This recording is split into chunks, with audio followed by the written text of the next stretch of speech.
வணக்கம். சி.என். அண்ணாதுரை சில தலைவர்களுடன் பெரியாரின் திராவிட கழகத்திலிருந்து பிரிந்து திராவிட முன்னேற்ற கழகம் என்ற ஒன்றை 1949 தொடங்குகிறார். செப்டம்பர் மாதம் தொடங்குகிறார். 1949 பெரியார் ஒரு பொருந்தா திருமணத்தை செய்வதையே காரணம் காட்டி இவர்கள் வெளியேறுகிறார்கள்.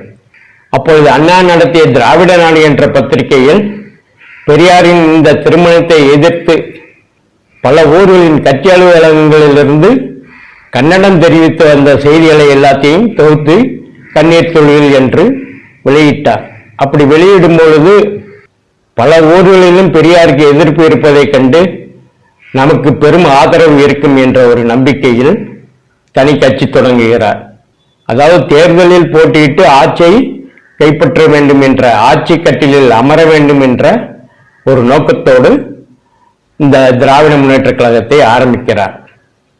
நீதி கட்சியின் தலைமை பொறுப்பை பெரியார் கைப்பற்றியதும் திராவிட கழகம் என்று பெயர் மாற்றியதோடு இனி அரசியலில் ஈடுபடுவதில்லை அப்படி என்ற ஒரு தீர்மானத்தையும் கொண்டு வந்து நீதி கட்சி அரசியலில் ஈடுபடுவதை நிறுத்தி கொண்டது. அதனை எதிர்த்து நீதி கட்சியில் சில உறுப்பினர்கள் வெளியேறி தாங்கள் தான் நீதி கட்சியினர் என்று சொல்லிக்கொண்டு சில ஆண்டுகள் அரசியலில் பயணித்தார்கள். 1952 நடந்த தேர்தல்களில் பங்கெடுத்து போட்டியிடுகிறார்கள். 1952 தேர்தலில் திமுக போட்டியிடல. தனக்கு பெரும் ஆதரவு இருக்கும் என்ற அந்த நம்பிக்கை உடைந்ததால் 1952 திமுக போட்டியிடல. 1957 போட்டியிடுகிறார்கள். அப்பொழுதும் கூட 205 தொகுதிகளில் 15 இடங்கள் தான் அவர்களுக்கு கிடைக்கிறது. அதாவது அண்ணாவுடைய எதிர்பார்ப்பு உடைந்தது என்பதற்காக இதை சொல்கிறேன். 1954 வேலூர் நகராட்சியில காந்தி சிலை ஒன்றை திறக்கிறார்கள்.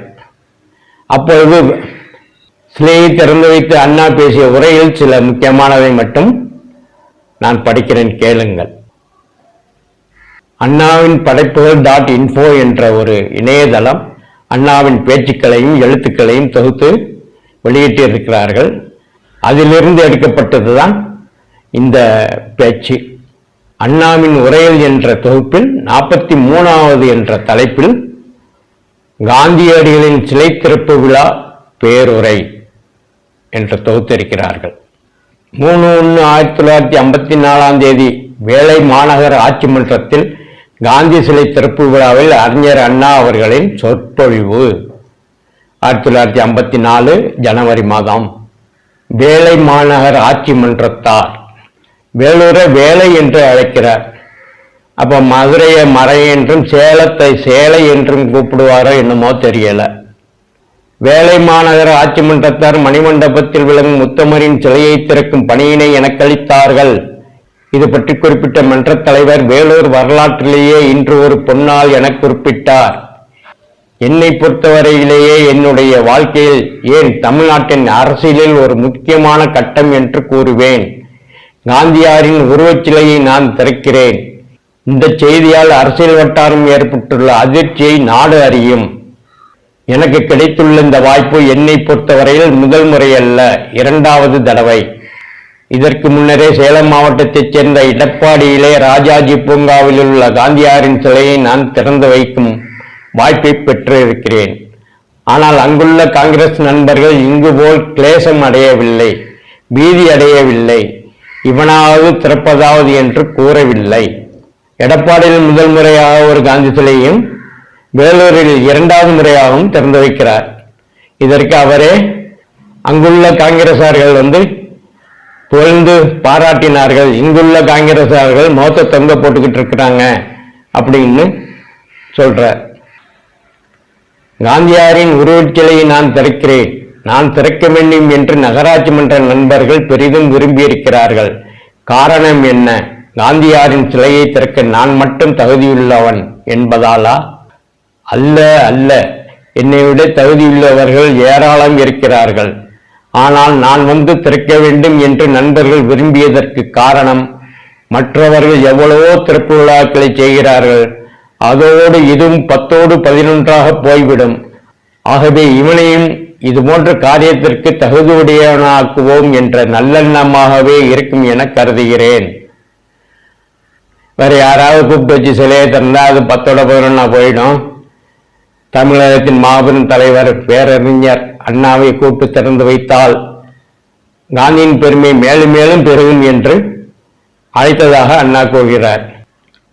எனக்கு பதில் இந்நாட்டு முதலமைச்சர் காந்தியாரின் சிலையை திறந்திருக்கலாம்.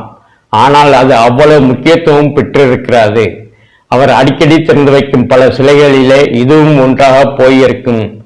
அதனாலேயே என்னை காந்தியாரின் முகாமில் இல்லாதவனும் அவரது திட்டங்களில் சிலவற்றை ஏற்று சிலவற்றை கண்டித்தவனும் ஆகிய என்னை இந்த பணியை நடத்த சொல்லியிருக்கிறார்கள்.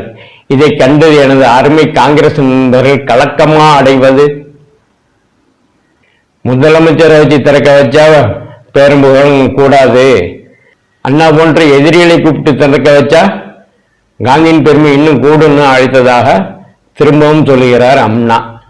மாற்றான் தோட்டத்து மல்லிகை என்பதால் அதன் மனத்தை ரசிக்கிறானா அல்லது ரசிக்க மறுக்கிறானா என்று பார்த்திருக்கலாம். என்னை பொறுத்தவரை மல்லிகை மாற்றாரிடம் இருந்தால் அதற்கு மனம் இருக்காது என்று உரைப்பவன் அல்ல. அதனால்தான் நண்பர்கள் வந்து என்னை அழைத்ததும் ஒப்புக்கொண்டேன். இந்த மாற்றான் தோட்டத்து மல்லிகையும் மணக்குங்கிறதை எங்கேயும் விடமாட்டார் போல இவர். மதிப்பு காட்டுவது என்பது இருவகைப்படும். எதிரில் வாயார புகழ்ந்துவிட்டு தலைமறைந்ததும் மாறாக பேசுவது ஒரு வகை. பழகாவிட்டாலும் கூடாரத்தில் இல்லாவிட்டாலும் பிறரின் பணியினை தனித்திருக்கிற நேரத்தில் எண்ணி எண்ணி மகிழ்வது இரண்டாவது வகை. நான் இரண்டாவது வகையைச் சேர்ந்தவன். நம்முடைய உலக உத்தமர் உயிரோடு இருக்கும் நாட்களில் பிடிக்காதவைகளை கண்டித்த போதும் எனக்கேற்ற எண்ணங்களை பாராட்டிய போதும் அவருக்கு உள்ள சிறப்பை நாம் எண்ணாமல் இருந்ததில்லை. காந்தியையும் காங்கிரஸையும் அண்ணாவும் பெரியாரும் திட்டியது போல வேற யாருமே திட்டியதில்லை. காங்கிரஸை ஒழிக்காமல் இந்த நாடு முன்னேறாது, உண்மையான சுதந்திரமே இருக்காது என்று கடுமையாக விமர்சனம் பண்ணவர்கள் அண்ணாவும் பெரியாரும். இப்ப என்ன சொல்றாரு? தனித்திருக்கும் போது காந்தியுடைய செயல்களை எண்ணி எண்ணி மகிழ்வாராம். 1-2 மட்டும்தான் பிடிக்காம கண்டிச்சாராம். இறந்துட்டார்ல, அதனால அவரை பத்தி இனிமே எப்படி வேணாலும் பேசலாம்ல. அடுத்த காந்தியை போடுறார் பாருங்க.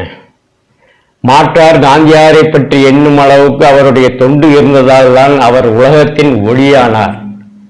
காந்தியாரின் புகழை காங்கிரஸ்காரர்கள் மட்டுமல்ல எல்லோரும் புகழ்கிறார்கள். உலக மக்கள் எல்லாம் போற்றுகிறார்கள். அவ்விதம் பிறர் போற்றுவதுதான் ஒரு தலைவருக்கு கிடைக்கும் தனி மரியாதையாகும். இதனை காங்கிரஸ் நண்பர்கள் எண்ணி இருந்தால் என்னை உள்ளன்போடு வரவேற்றிருக்க வேண்டும். மாற்றுக் கட்சிக்காரனான நான் திறந்து வைப்பதை குறித்து பெருமை அடைந்திருக்க வேண்டும். அருளோழும் கண்ணைப்பார், அழகு மேனியைப்பார், ஒளிதவழும் முகத்தைப்பார், உத்தமரை பார் என்று என்னை அழைத்து சொல்லியிருக்க வேண்டும். இவ்விதம் செய்திருந்தால் தங்களுக்கும் கீர்த்தி தேடி கொண்டவர்களாவார்கள், உத்தமருக்கு கீர்த்தி தேடி கொடுத்தவர்கள் ஆவார்கள். அதை விட்டுட்டு எம்முடைய காந்தியாரை தீண்டவே கூடாது என்று சொல்வது பொருத்தமில்லை. என்னை கூப்பிட்டு திறக்க வச்சதுனால உங்களுக்கெல்லாம் பெருமைங்கிற, உங்களுக்கெல்லாம் கீர்த்தி கிடைக்கும் என்கிறார். இன்று நான் காந்தியாரின் சிலையை திறக்கிறேன்.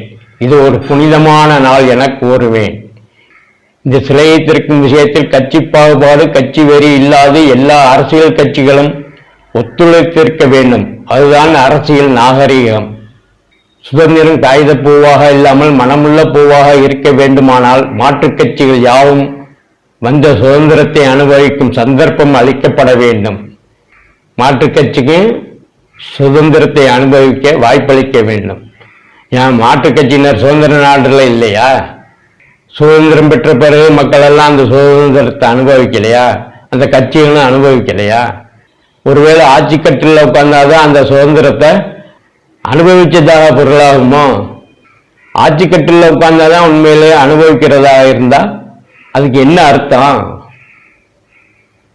யாரை பார்த்தாலும் எதை கேட்டாலும் சுதந்திர குழந்தை என்கிறார்கள். அந்த குழந்தைக்கு பால் ஊட்டி விட்டால் மட்டும் போதாது, தாளாட்ட சொக்காய் போட வேண்டும், விளையாட்டு காட்ட வேண்டும். இவை அத்தனையும் தாயே செய்துவிட முடியாது. மாமன்மார் விளையாட்டு பொம்மையில் வாங்கி வர தமக்கை தாளாட்டு பாட உற்றார் குழந்தையை தூக்கி வைத்து கொஞ்ச இவ்வாறு அது வளர வேண்டும்.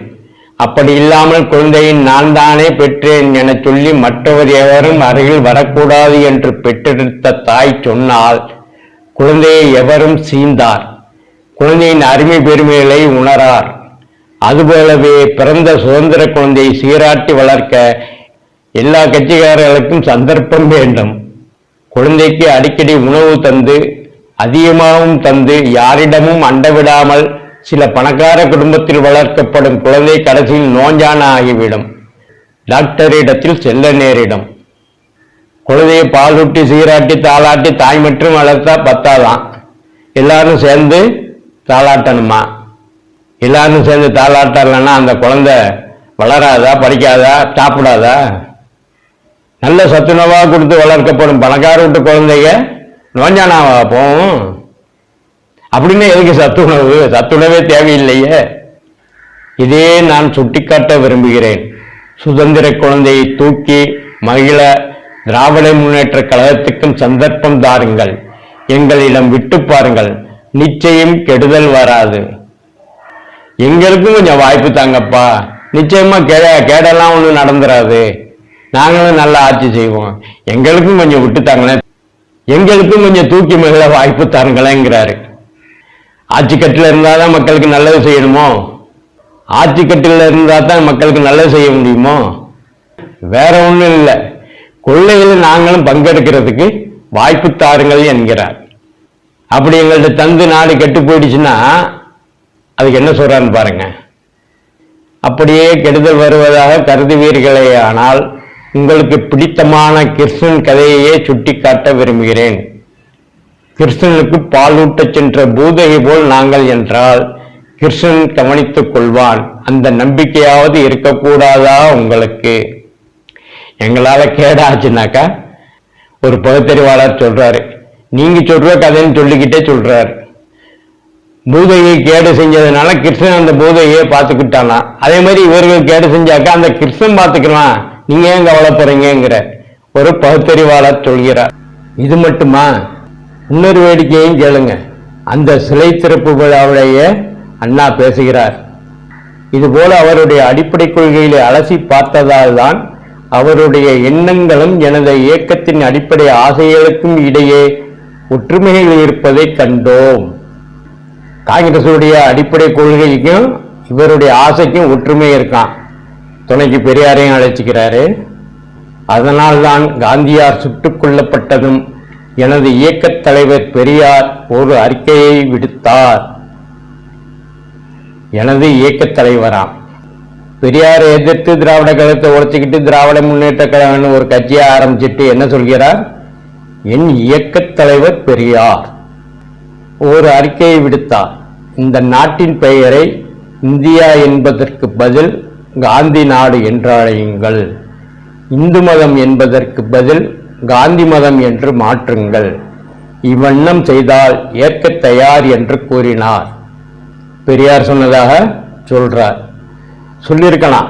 ஏன்னா திமுகவை எதிர்க்கணுங்கிறதுக்காக 1952-57 தேர்தலில் பெரியார் காங்கிரஸை ஆதரித்து பிரச்சாரம் செய்தார். காங்கிரஸை என்று சொல்வதை விட காமராஜரை ஆதரித்தார் என்று சொல்லலாம். காங்கிரஸ் ஒழியனும் காந்தி ஒழியனும்னு 15-20 ஆண்டா பிரச்சாரம் செய்த பெரியார் அண்ணாவை எதிர்க்கணும் என்பதற்காக காங்கிரசுக்கு ஆதரவு கொடுக்கிறார். காந்தி சுடப்பட்டு இறந்ததும் காந்தி நாடுன்னு பேர் வைக்கணுங்கிறார். வேடிக்கையா இருக்குல்ல? ஒரு நாட்டுக்கு ஒருத்தருடைய பேரை வச்சு பேர் வைக்கணும்னு சொன்ன முதல் ஆளு பெரியாரா தான் இருப்பார் போல. இந்து மதத்துக்கு காந்தி மதம்னு பேர் மாற்றணுங்கிறார். ஒருத்தரை திட்டுன்னு திட்டோம், அவர் இறந்துட்டாரு, சரி விட்டு தொலைப்போன்னு விட்டு தொலைக்கலாம். ஒரு இரங்கல் செய்தியோ வருத்தப்படுற செய்தியோ சொல்லிட்டு சும்மா இருக்கலாம். அதை விட்டுட்டு உத்தமர் ஒளி விளக்கு நாட்டுக்கு அவர் பேரையே வைக்கணும்னு சொல்றதெல்லாம் ரொம்ப ஓவரா இல்லை? தான் எதிர்பார்த்த அளவு திராவிட கழகத்தை உழைப்பு ஏற்பட்டுக்கிட்டு திமுகவில் வந்துருவாங்கன்னு நினைச்சு தப்பா போனதுனாலும் ஒரு 5 வருஷத்துக்குள்ளேயே அதை தாங்க முடியாம காங்கிரஸ்கிட்ட புலம்புறார். எங்களுக்கும் அந்த குழந்தையை தூக்கி மகிழ வாய்ப்பு தாருங்கள் என்று காங்கிரசிடம் கெஞ்சுறார். காந்தி இறந்துட்டதுனால காந்தி இன்று உத்தமராகிவிடுகிறார், உலக ஒளியாகி விடுகிறார். எந்த கட்சி தலைவராக இருந்தாலும் அவர் இறந்தவனா அவரை உச்சாணி கொப்புள வச்சு தூக்கி புகழ்ந்து தள்ளிட்டாக்கா அந்த கட்சிக்காரனும் மக்களும் நம்மளுக்கு நிறைய ஆதரவு தந்துருவாங்கிற அந்த நப்பாசையில அண்ணா எங்களுக்கும் வாய்ப்பு தாருங்கள் என்கிறார். நான் என்ன நினைக்கிறேன்னா, இறந்தவர்களை காட்டி அனுதாபம் பெற்று ஓட்டு வாங்குறாங்கல்ல, அதை தொடங்கி வச்சதே CN அண்ணாதுரை அவர்கள் தான் என்று நான் நினைக்கிறேன். அண்ணாவின் வாரிசான மு. கருணாநிதி அவர்கள் என்ன சொன்னார்? எம்ஜிஆர் நோய்வாய்ப்பட்டு அமெரிக்காவில் அனுமதிக்கப்பட்டு வைத்தியம் செய்து வரும்போது நடந்த சட்டமன்ற தேர்தலில் எம்ஜிஆர் நலமுடன் திரும்பி வந்தால் அவர் கையில் ஆட்சியை ஒப்படைத்து விடுவோம், எங்களுக்கு வாக்களிங்கள் என்று கூறினார். அண்ணாவின் வாரிசுரிமையை அவரும் சரியாக கடைப்பிடித்தார். அண்ணாவுடைய இந்த பேச்சுகளையும் முறைகளையும் அண்ணாவின் படைப்புகள் .info என்ற இணையதளம் தொகுத்து வச்சிருக்காங்க. அதனுடைய சுட்டியை கீழே டிஸ்கிரிப்ஷன் பாக்ஸில் தந்திருக்கிறேன். தேவையானால் டவுன்லோட் செய்து கொள்ளுங்கள். நன்றி. For detailed analysis, subscribe, like, share, click notification.